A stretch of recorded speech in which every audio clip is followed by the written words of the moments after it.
Ecclesiastes chapter 1.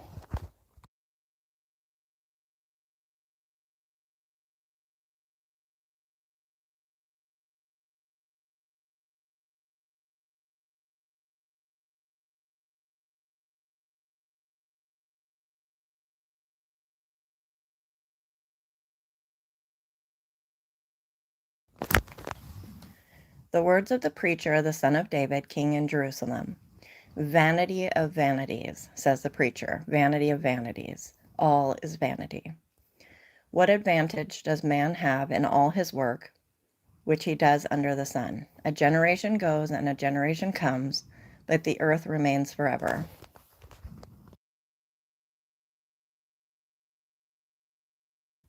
Oh, no worries, Katrina.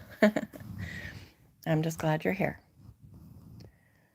Also the sun rises and the sun sets, and hastening to its place it rises there again, blowing toward the south, then turning toward the north. The wind continues swirling along, and on its circular courses the wind returns. All the rivers flow into the sea, yet the sea is not full.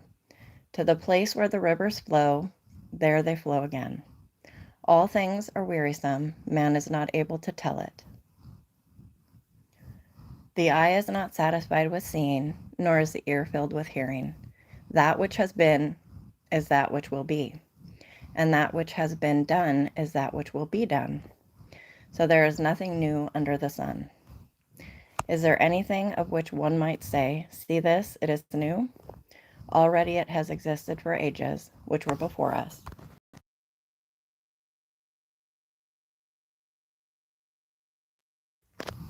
There is no remembrance of earlier things, and also of the later things which will occur.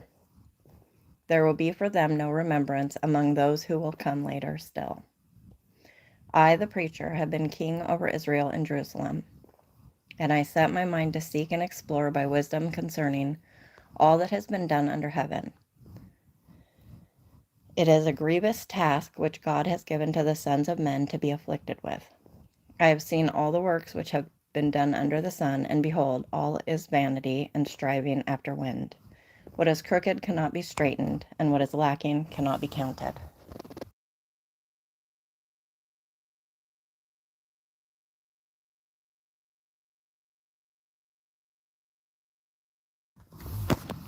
I said to myself, behold, I have magnified and increased wisdom more than all who were over Jerusalem before me, and my mind has observed a wealth of wisdom and knowledge. And I set my mind to know wisdom and to know madness and folly. I realize that this also is striving after wind.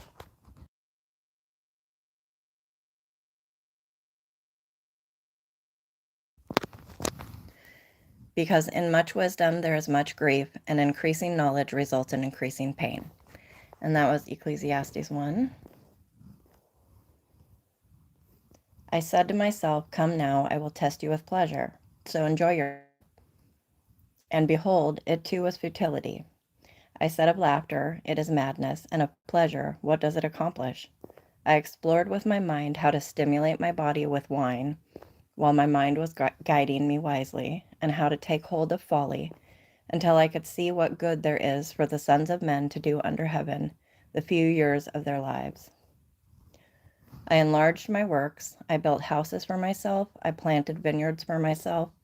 I made gardens and parks for myself, and I planted in them all kinds of fruit trees. I made ponds of water for myself from which to irrigate a forest of growing trees.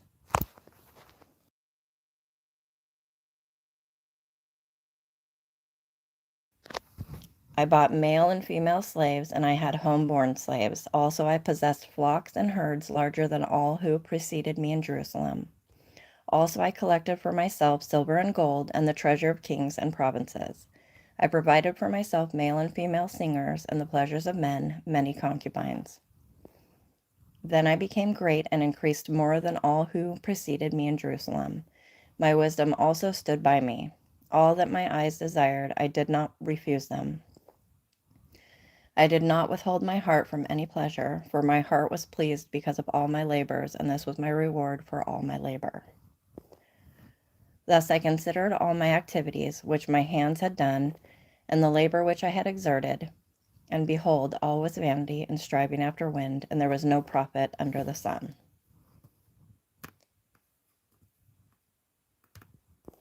So I turned to consider wisdom, madness, and folly. For what will the man do who will come after the king except what has already been done? And I saw that wisdom excels folly as light excels darkness. The wise man's heart, I saw eyes on one and head on the other and just mixed them into heart, I guess. The wise man's eyes are in his head, but the fool walks in darkness. And yet I know that one fate befalls them both. Then I said to myself, as is the fate of the fool, it will also befall me. Why then have I been extremely wise? So I said to myself, this too is vanity. For there is no lasting remembrance of the wise man as with the fool, inasmuch as in the coming days all will be forgotten.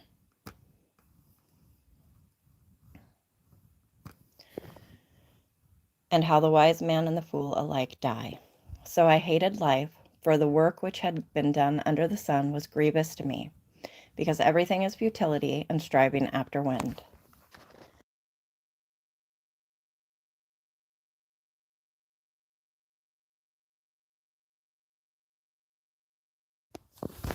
Thus I hated all the fruit of my labor for which I had labored under the sun, for I must leave it to the man who will come after me. And who knows whether he will be a wise man or a fool? Yet he will have control over all the fruit of my labor for which I have labored by acting wisely under the sun. This too is vanity. Therefore I completely despaired of all the fruit of my labor for which I had labored under the sun. When there is a man who has labored with wisdom, knowledge, and skill, then he gives his legacy to one who has not labored with them. This too is vanity and a great evil.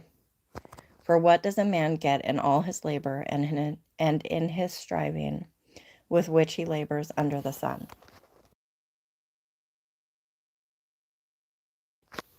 Because all his days his task is painful and grievous, even at night his mind does not rest. This too is vanity. There is nothing better for a man than to eat and drink and tell himself that his labor is good. This also I have seen that it is from the hand of God. For who can eat and who can have enjoyment without him? For to a person who is good in his sight he has given wisdom and knowledge and joy, while to the sinner he has given the task of gathering and collecting so that he may give to one who is good in God's sight. This too is vanity and striving after wind. And that was chapter 2 of Ecclesiastes.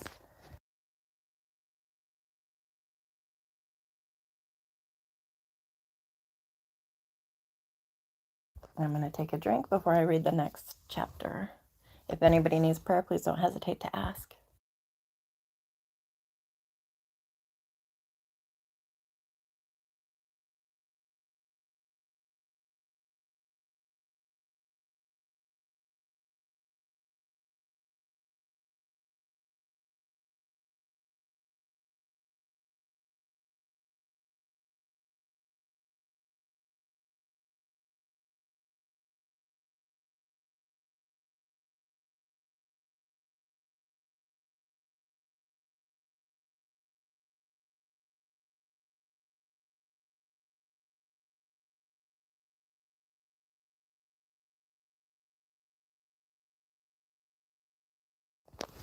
Welcome to those just coming in. Please excuse my voice. I have a sore throat, but I'm hoping it'll pass here as I continue reading. If anybody needs prayer, please don't hesitate to ask. We are at Ecclesiastes chapter 3.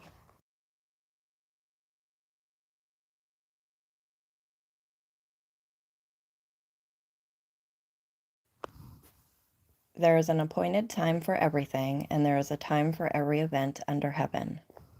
A time to give birth and a time to die, a time to plant and a time to uproot what is planted, a time to kill and a time to heal, a time to tear down and a time to build up, a time to weep and a time to laugh, a time to mourn and a time to dance, a time to throw stones and a time to gather stones, a time to embrace and a time to shun embracing, a time to search and a time to give up as lost, a time to keep and a time to throw away.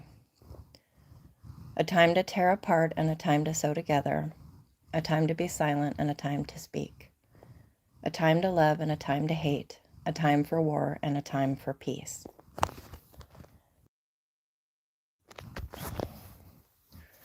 I know I'm not the only one who gets a song stuck in my head when I read that.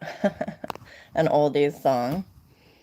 What profit is there to the worker from that in which he toils? I have seen the task which God has given the sons of men with which to occupy themselves. He has made everything appropriate in its time. He has also set eternity in their heart, yet so that man will not find out the work which God has done from the beginning even to the end. I know that there is nothing better for them than to rejoice and to do good in one's lifetime. Moreover, that every man who eats and drinks sees good in all his labor. It is the gift of God. I know that everything God does will remain forever. There is nothing to add to it, and there is nothing to take from it.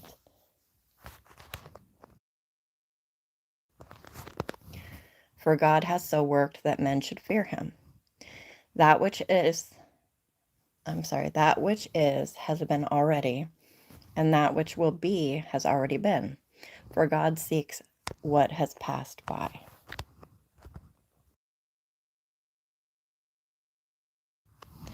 Furthermore, I have seen under the sun that in the place of justice there is wickedness, and in the place of righteousness there is wickedness. I said to myself, God will judge both the righteous man and the wicked man, for a time for every matter and for every deed is there.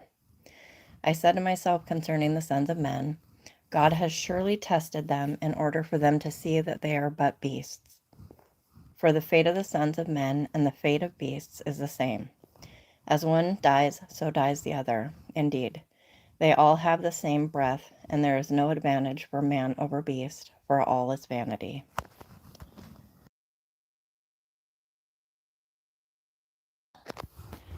All go to the same place, all came from the dust, and all return to the dust. Who knows that the breath of man ascends upward, and the breath of the beast descends downward to the earth? I have seen that nothing is better that man should be happy in his activities, for that is his lot. For who will bring him to see what will occur after him? And that was chapter 3 of Ecclesiastes.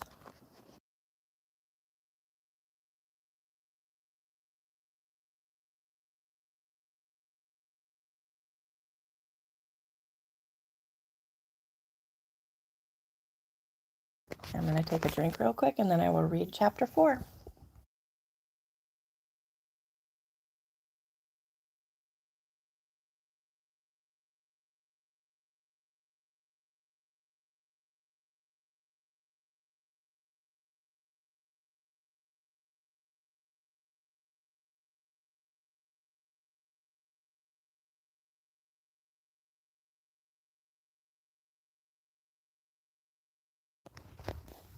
Okay. Then I looked again at all the acts of oppression which were being done under the sun, and behold, I saw the tears of the oppressed, and that they had no one to comfort them. And on the side of their oppressors was power, but they had no one to comfort them. So I congratulated the dead who were already dead more than the living who are still living. But better off than both of them is the one who has never existed, who has never seen the evil activity that is done under the sun.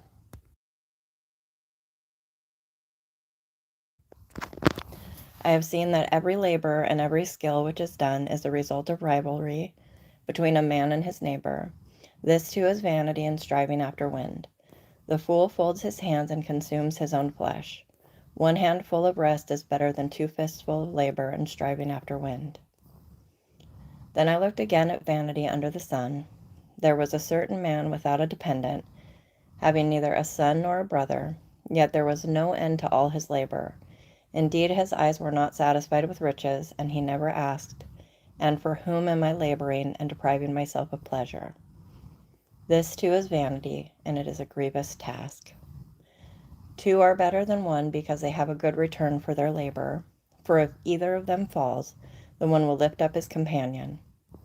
But woe to the one who falls when there is not another to lift him up.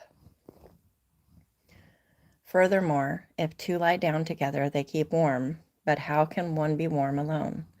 And if one can overpower him who is alone, two can resist him. A cord of 3 strands is not quickly torn apart.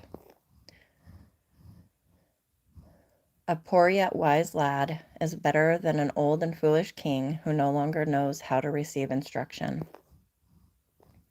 For he has come out of prison to become king, even though he was born poor in his kingdom. I have seen all the living under the sun throng to the side of the second lad who replaces him. There is no end to all the people, to all who were before them, and even the ones who will come later will not be happy with him. For this too is vanity and striving after wind. And that was chapter 4 of Ecclesiastes. And I am going to take you up with me to make myself a cup of tea. Oh, hey, that rhymed.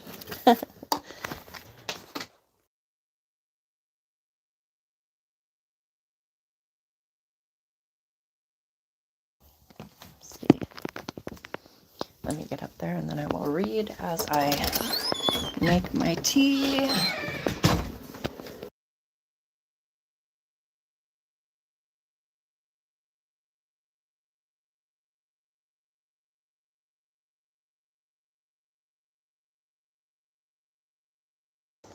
Okay.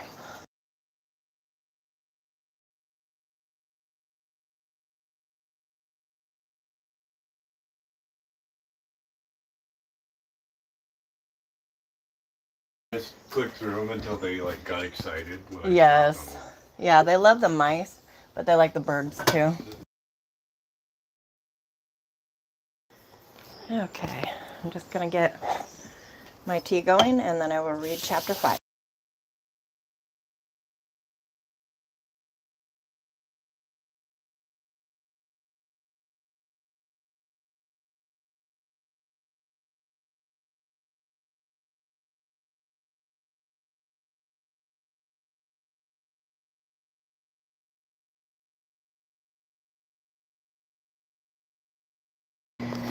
Guard your steps as you go to the house of God, and draw near to listen rather than to offer the sacrifice of fools, for they do not know that they are doing evil. Do not be hasty in word or impulsive in thought to bring up a matter in the presence of God. For God is in heaven and you are on earth, therefore let your words be few.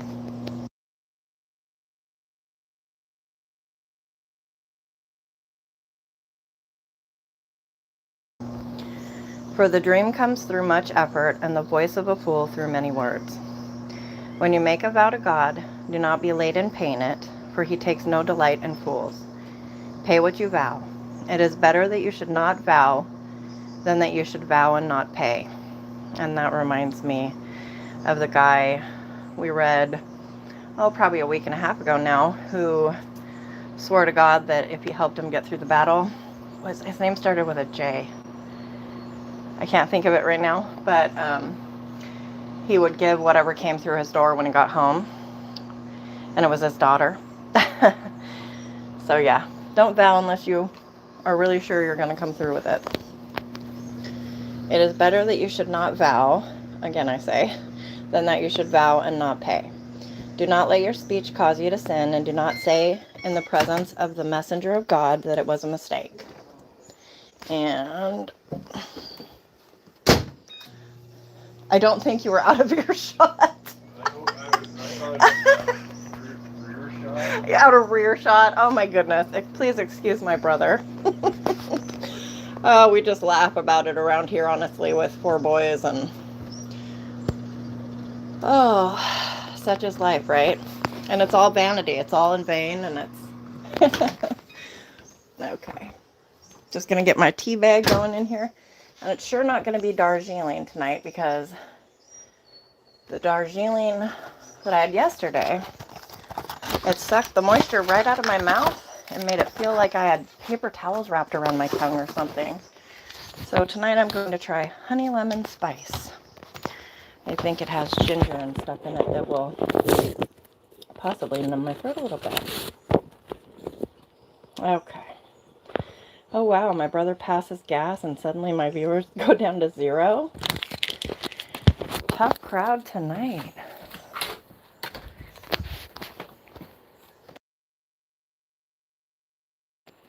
Okay. Why should God be angry on account of your voice and destroy the work of your hands? For in many dreams and in many words there is emptiness. Rather, fear God. If you see oppression of the poor and denial of justice and righteousness in the province, do not be shocked at the sight, for one official watches over another official, and there are higher officials over them.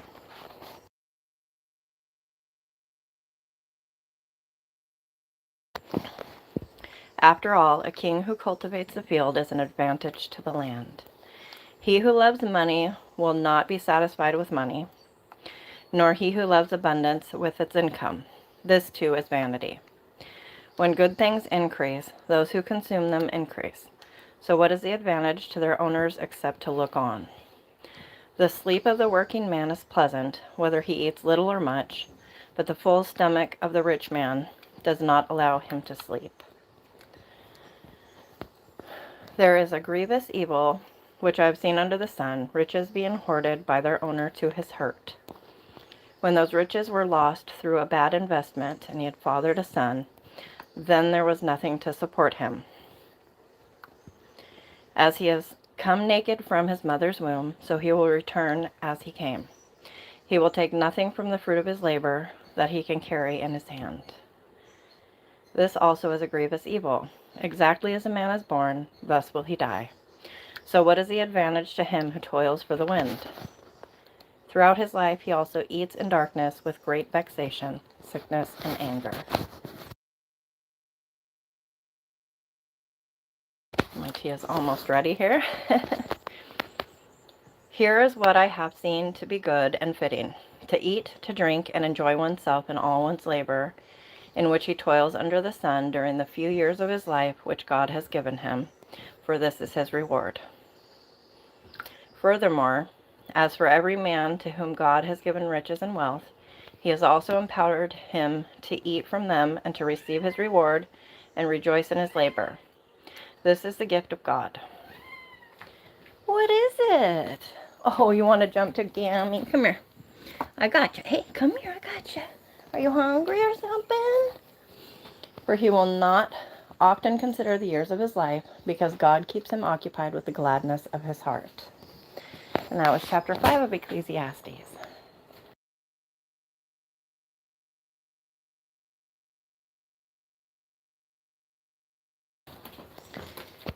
Okay, and now my kittens are insisting on a can of food. So I'm going to throw that down, and then I will scurry back to my room to read in quiet. So please bear with me.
Okay, almost ready to go back down to my room. Sorry about this, guys. I really appreciate your patience.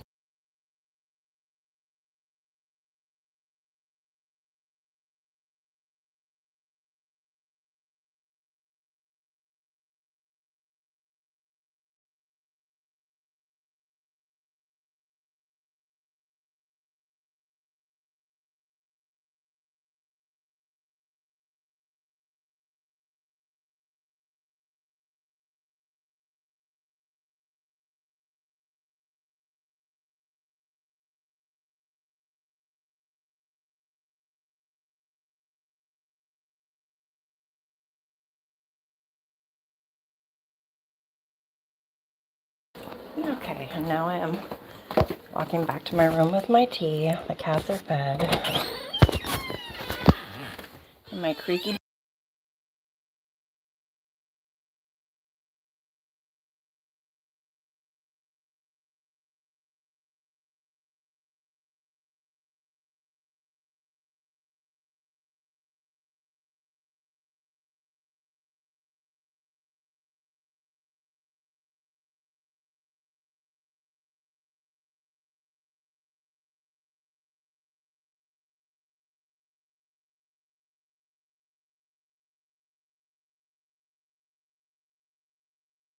Okay. Onto this. Nope, not that. Back into this. And now we'll read chapter 6.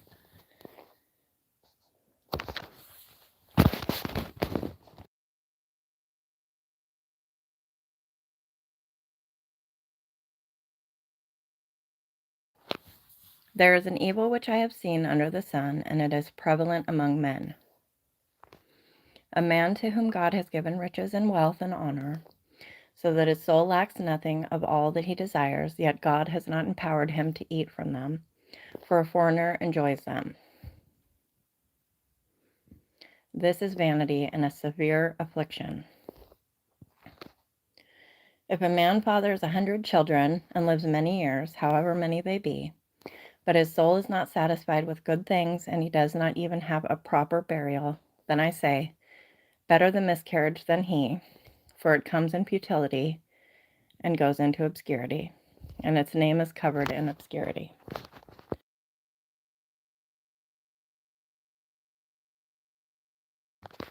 It never sees the sun, and it never knows anything.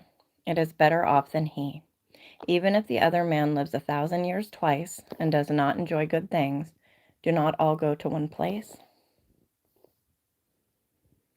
All a man's labor is for his mouth, and yet the appetite is not satisfied. For what advantage does the wise man have over the fool? What advantage does the poor man have knowing how to walk before the living? What the eyes see is better than what the soul desires. This too is futility and a striving after wind. Whatever exists has already been named, and it is known what man is, for he cannot dispute with him who is stronger than he is.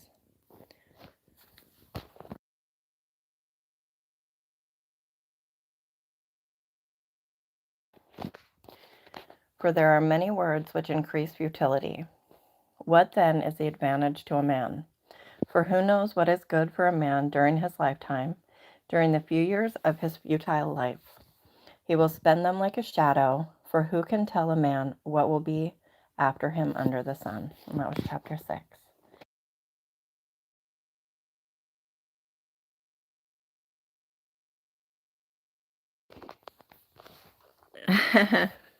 You've read through it, and yet you feel like you're just hearing it for the first time.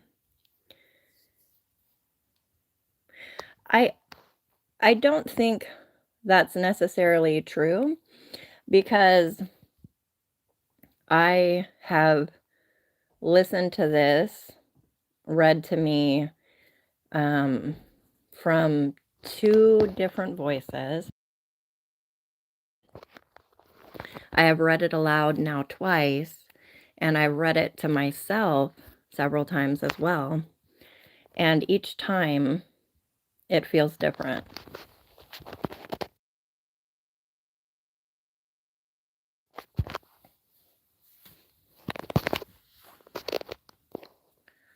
But I mean, that doesn't mean that you shouldn't study it more, or if you do feel convicted, then, dig in for certain. But I wouldn't feel any type of way about it unless, the Holy Spirit is saying you need to be. Because I think, for one, that's what to me is so exciting about the Bible. You can always learn something new or hear something differently. And it's just fun and exciting to me.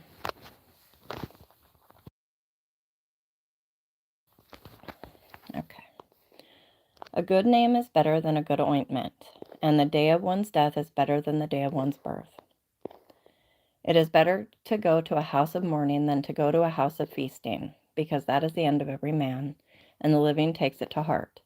Sorrow is better than laughter, for when a face is sad, a heart may be happy.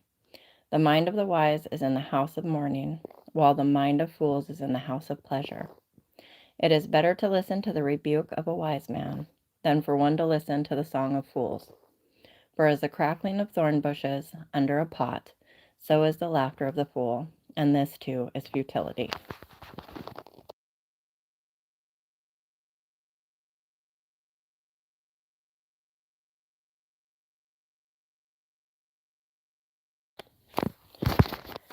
Okay. Let me read what you said. I know God has been calling me, knocking on my door to spend more time with Him, which is really sweet and loving of Him, honestly. Verse 5 is so true. Oh my goodness. The cats are meowing. Yes, 100%. Verse 5. Okay. For oppression makes a wise man mad, and a bribe corrupts the heart. The end of a matter is better than its beginning. Patience of spirit is better than haughtiness of spirit. Do not be eager in your heart to be angry, for anger resides in the bosom of fools. I don't know how many times I have said that I would rather be angry because, in a way, it feels better to be angry than to let the anger go and feel the sadness and the pain. Do you know what I'm saying? But we have to do that to heal, for one, and because we're called to, right?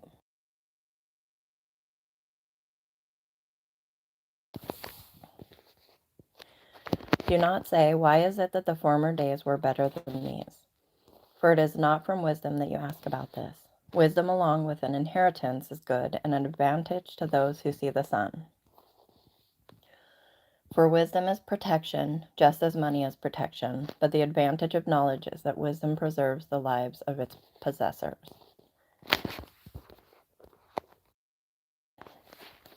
Consider the work of God, for who is able to straighten what he has bent? In the day of prosperity be happy, but in the day of adversity consider, God has made the one as well as the other, so that man will not discover anything that will be after him. I have seen everything during my lifetime of futility.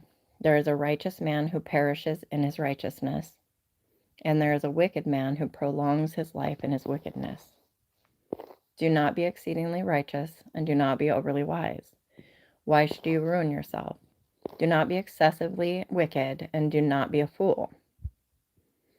I gotta bear with me a moment. I need to, oh, actually, I think I can do it right here in this app if I just, yeah.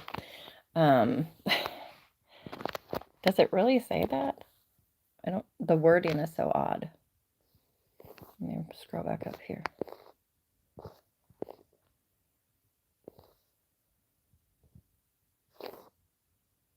Was I in 7 or 8? Oh, goodness. Let's see. I must have been in 7 because none of this looks familiar to me. Okay.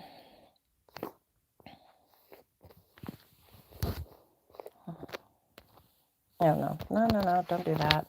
I thought there was like a search. Oh, up here. Search. No? I'd rather be quiet than to do something stupid. Yes, for sure. Okay, here we go. Getting there anyway.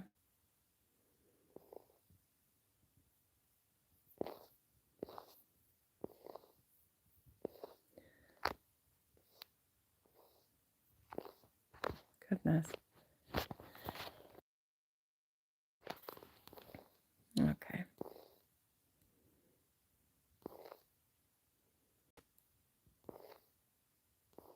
Okay, now we're getting there. Be not righteous overmuch, neither make thyself overwise. Why shouldest thou destroy thyself? Be not overmuch wicked, neither be thou foolish. Why shouldest thou die before thy time? Okay. So it does. It does say it.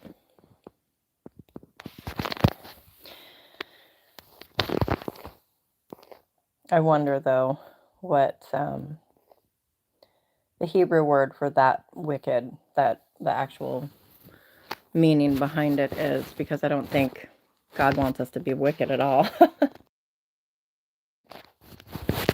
Okay. Also, do not take seriously all words which are spoken, so that you will not hear your servant cursing you. For you also have realized that you likewise have many times cursed others. I tested all this with wisdom, and I said, I will be wise, but it was far from me. What has been is remote and exceedingly mysterious. Who can discover it? I directed my mind to know, to investigate, and to seek wisdom and an explanation, and to know the evil of folly and the foolishness of madness. And I discovered more bitter than death the woman whose heart is snare, the woman's whose heart is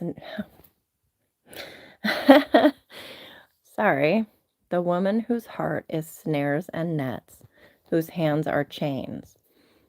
One who is pleasing to God will escape from her, but the sinner will be captured by her. Some of us know that all too well, don't we? Behold, I have discovered this, says the preacher, adding one thing to another to find an explanation, which I am still seeking but have not found. I have found one man among 1,000, but I have not found a woman among all these. Behold, I have found only this, that God made men upright, but they have sought out many devices. Oh, true that. And that was chapter 7. Let me see. Which verse was it? I can look it up. Oh, yeah. I should just have somebody do that, or do it on my laptop, because it pops me out of place if I do it on the phone. If you want to look it up, I think it was 7 verse. Let me go back. Yes, Stoic, that is very true, and sadly so. Well, if you just look up Ecclesiastes 7 and look for the verse that says, don't be overly wicked. How are you doing tonight? God bless everyone. If anybody needs prayer, please don't hesitate to ask. Please excuse my horrible voice tonight.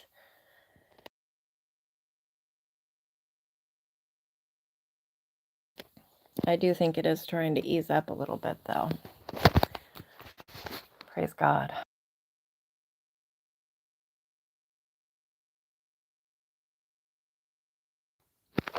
Are you able to cross-reference that and see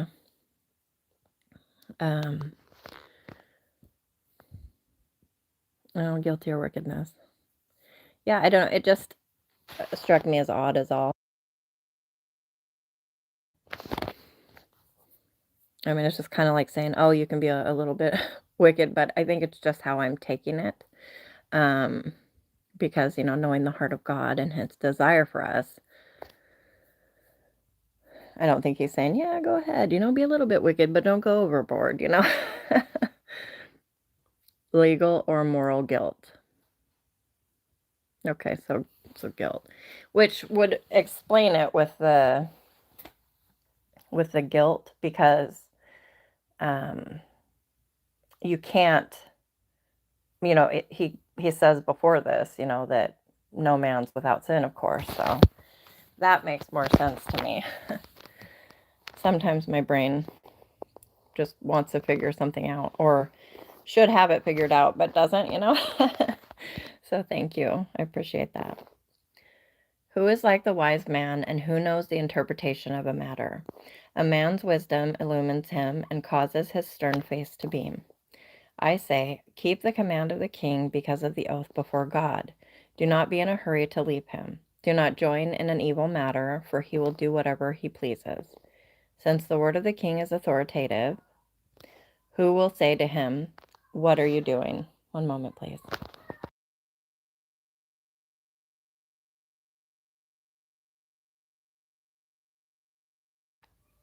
Praise God, I was able to get an appointment for her to get fixed. It's driving me nuts. You guys pray for me.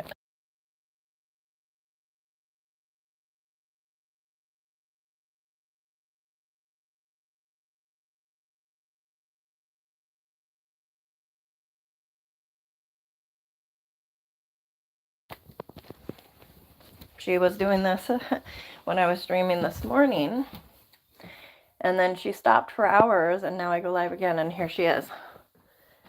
I don't know why she has to come down by my room. Ugh.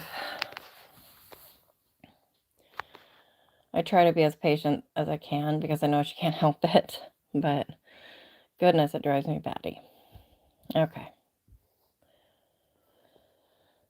Since the word of the king is authoritative, who will say to him, what are you doing? He who keeps a royal command experiences no trouble, for a wise heart knows the proper time and procedure. For there is a proper time and procedure for every delight, though a man's trouble is heavy upon him.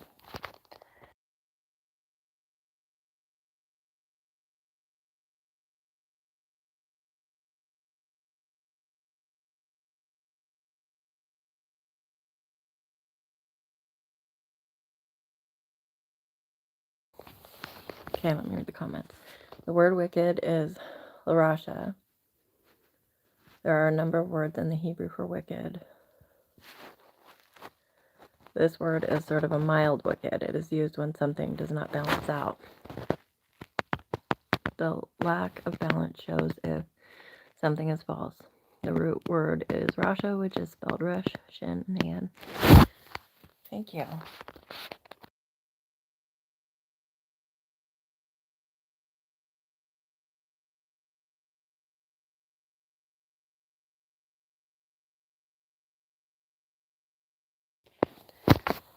If no one knows what will happen, who can tell him when it can happen, or when it will happen? No man has authority to restrain the wind with the wind, or authority over the day of death, and there is no discharge in the time of war, and evil will not deliver those who practice it.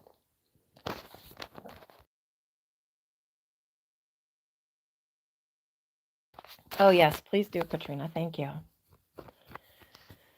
All this I have seen and applied my mind to, every deed that has been done under the sun, wherein a man has exercised authority over another man to his hurt. So then, I have seen the wicked buried, those who used to go in and out from the holy place, and they are soon forgotten in the city where they did this. This too is futility.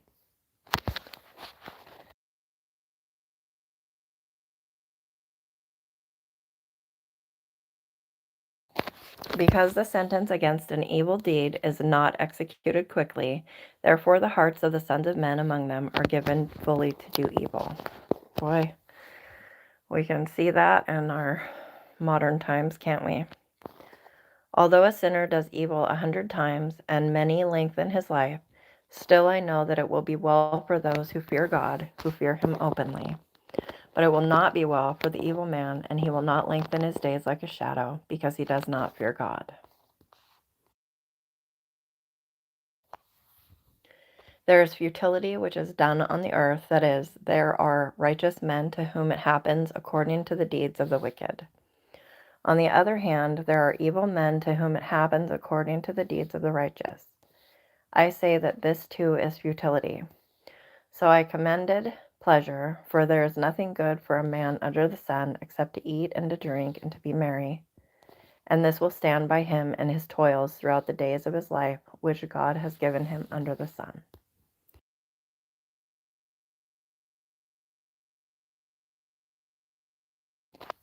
When I gave my heart to know wisdom and to seek the task which has been done on the earth, there she goes again.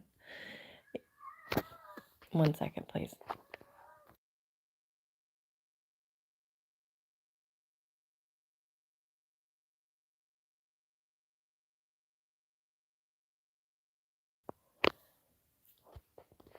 I swear, Satan is using that cat. She's a distraction and a stumbling block. No, okay, just joking. When I gave my heart to know wisdom and to see the task which has been done on the earth, even though one should never sleep day or night, and I saw every work of God, I concluded that man cannot discover the work which has been done under the sun. Even though man should seek laboriously, he will not discover, and though the wise man should say, I know, he cannot discover. And that was chapter 8 of Ecclesiastes.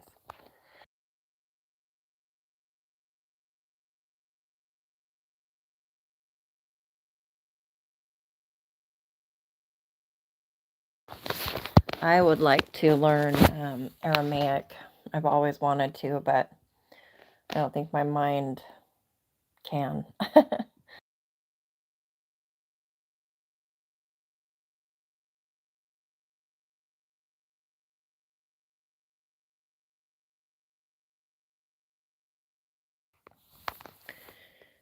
Okay. For I have taken all this to my heart and explain it that righteous men, wise men, and their deeds are in the hand of God. Man does not know whether it will be love or hatred, anything awaits him. It is the same for all. There is one fate for the righteous and for the wicked, for the good, for the clean, and for the unclean, for the man who offers a sacrifice, and for the one who does not sacrifice. As the good man is, so is the sinner. As the swearer is, so is the one who is afraid to swear. This is an evil in all that is done under the sun, that there is one fate for all men. Furthermore, the hearts of the sons of men are full of evil, and insanity is in their hearts throughout their lives. Afterwards they go to the dead. For whoever is joined with all the living, there is hope. Surely a live dog is better than a dead lion, for the living know they will die, but the dead do not know anything, nor have they any longer a reward, for their memory is forgotten.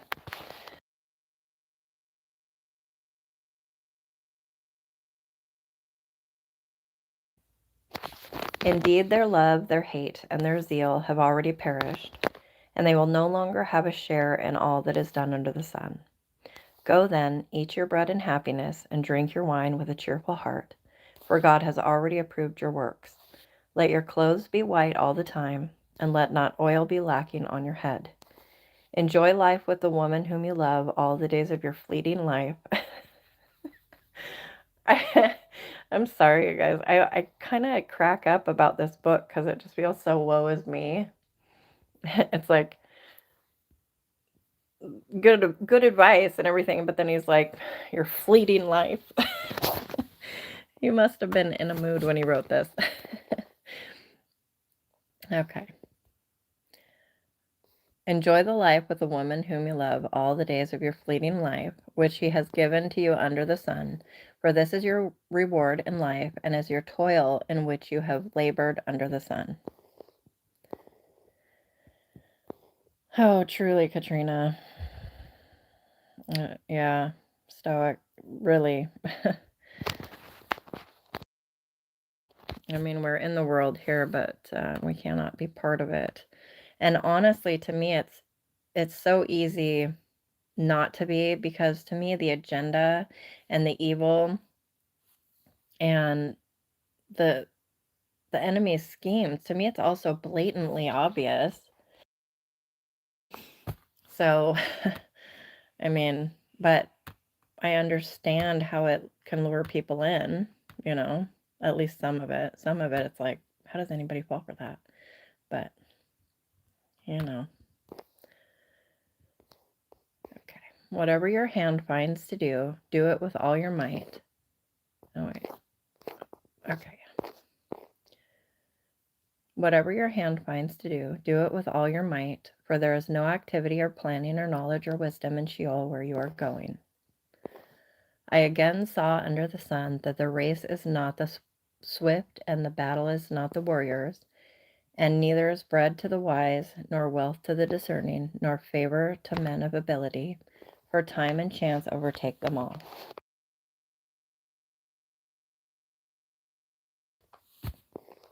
Moreover, man does not know his time. Like fish caught in a treacherous net, and birds trapped in a snare, so the sons of men are ensnared at an evil time when it suddenly falls on them. Also, this I came to see as wisdom under the sun, and it impressed me. I have to take a drink of my tea real quick.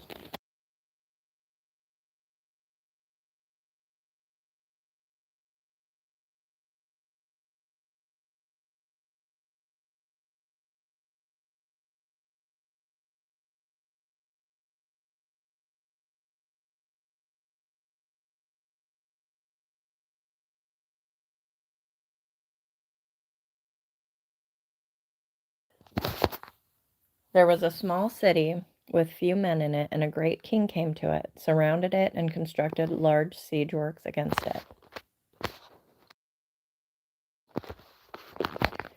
But there was found in it a poor wise man, and he delivered the city by his wisdom. Yet no one remembered that poor man. So I said, wisdom is better than strength, but the wisdom of the poor man is despised, and his words are not heeded. The words of the wise, heard in quietness, are better than the shouting of a ruler among fools. Wisdom is better than weapons of war, but one sinner destroys much good. Sadly, very, very true. Let me catch up on the comments here.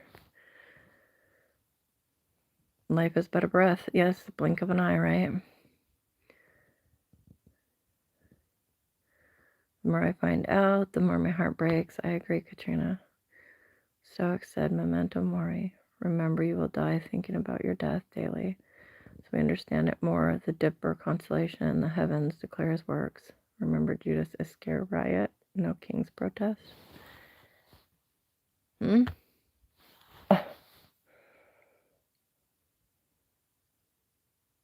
not sure. I'm not sure what you mean by your last comment, Stoic.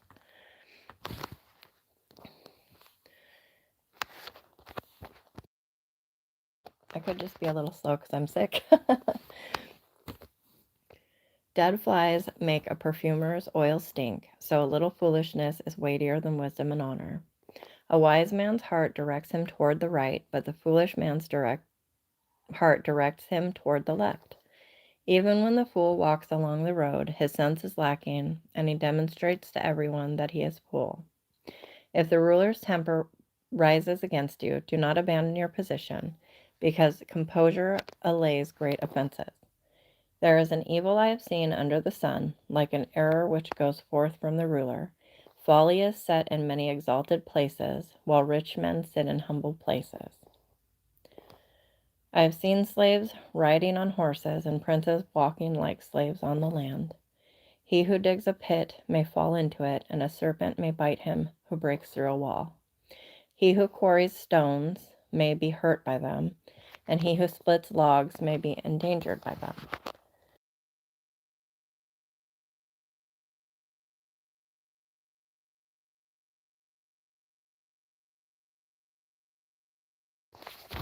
If the axe is dull and he does not sharpen its edge, then he must exert more strength. Wisdom has the advantage of giving success. If the serpent bites before being charmed, there is no profit for the charmer. Words from the mouth of a wise man are gracious, while the lips of a fool consume him.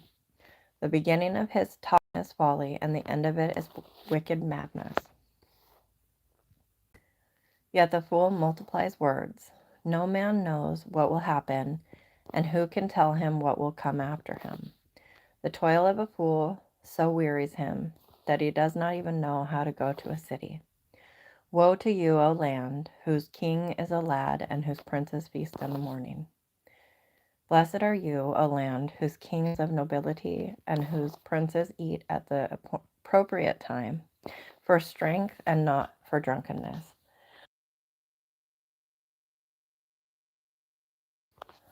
Wait, is he saying breakfast isn't the most important meal of the day? Have I been right all along? I'm not a breakfast person. I don't get me wrong. I like breakfast food. I don't like breakfast food as soon as I wake up. Through indolence, the rafters sag, and through slackness, the house leaks. Men prepare a meal for enjoyment, and wine makes life merry, and money is the answer to everything. Furthermore, in your bedchamber do not curse a king, and in your sleeping rooms do not curse a rich man. For a bird of the heavens will carry the sound, and the winged creature will make the matter known.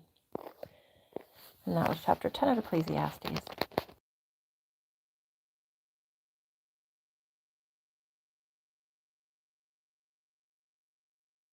Let me see. Oh, yeah. It's, I read something today. Let me see if I still have it in my, things. I'll just I'll paste it right here if I have it. Whole bunch of stuff. Oh, I guess I must not have it anymore. Huh. Unless it was right away. No. Well, it was a guy I follow. I can't think of his name right off the top of my head. But he was talking about everything that's going on right now. It's just showing how close we are, and how this is the end times, with everybody calling things that are evil good and good evil, and the lawlessness and everything. Katrina said, "Oh my goodness, by the way, I prayed for change at my work, and God has been answering my prayers. He's definitely been my strength, helping me through it. That's wonderful. I need a vacation ASAP, though, just to breathe." Oh, I bet. Where did breakfast start? I don't know. Probably with public schools. Not that long ago. Now I'm sure that, eating before going out to do farm work and all that stuff was always a thing. Okay. Cast your bread on the surface of the waters, for you will find it after many days. Divide your portion to 7, or even to 8, for you do not know what misfortune may occur on the earth. If the clouds are full, they pour out rain upon the earth, and whether a tree falls toward the south or toward the north, wherever the tree falls, there it lies. But does it make a sound? Solomon in all his wisdom. I wonder what his answer for that question would be. If a tree falls with nobody around, does it make a sound? I mean, I think it makes a sound.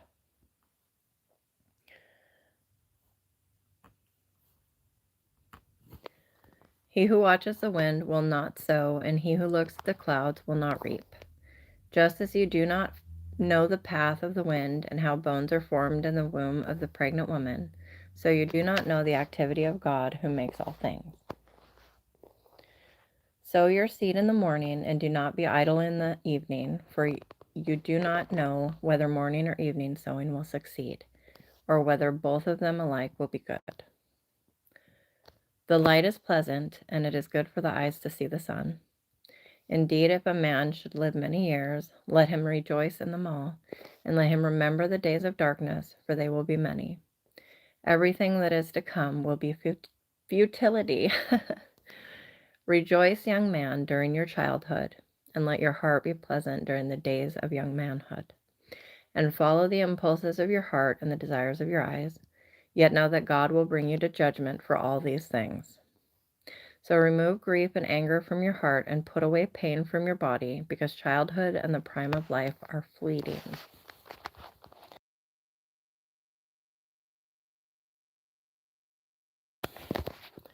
Remember also your Creator in the days of your youth, before the evil days come and the years draw near when you will say, I have no delight in them. Before the sun and the light, the moon and the stars are darkened, and clouds return after the rain, In the day that the watchmen of the house tremble, and mighty men stoop, the grinding ones stand idle because they are few, and those who look through windows grow dim. And the doors on the street are shut as the sound of the grinding mill is low, and one will arise at the sound of the bird, and all the daughters of song will sing softly. I have a drink of my tea.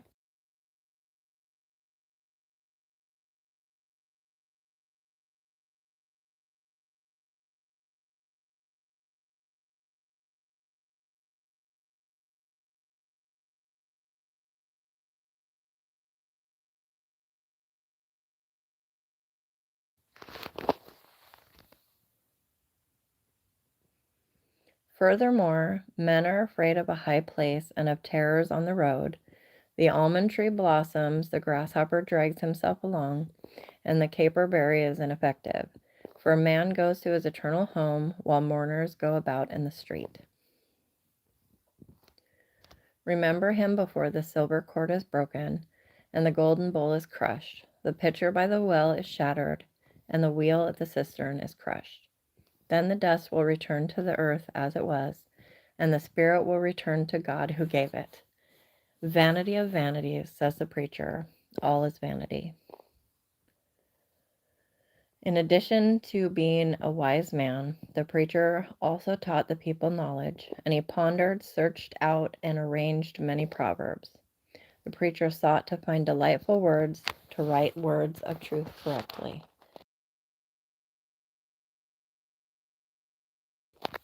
The words of wise men are like goads, and masters of these collections are like well-driven nails. They are given by one shepherd. But beyond this, my son, be warned. The writing of many books is endless, and excessive devotion to books is wearying to the body. The conclusion, when all has been heard, is fear God and keep his commandments, because this applies to every person. For God will bring every act to judgment, everything which is hidden, whether it is good or evil. And that was the end of Ecclesiastes.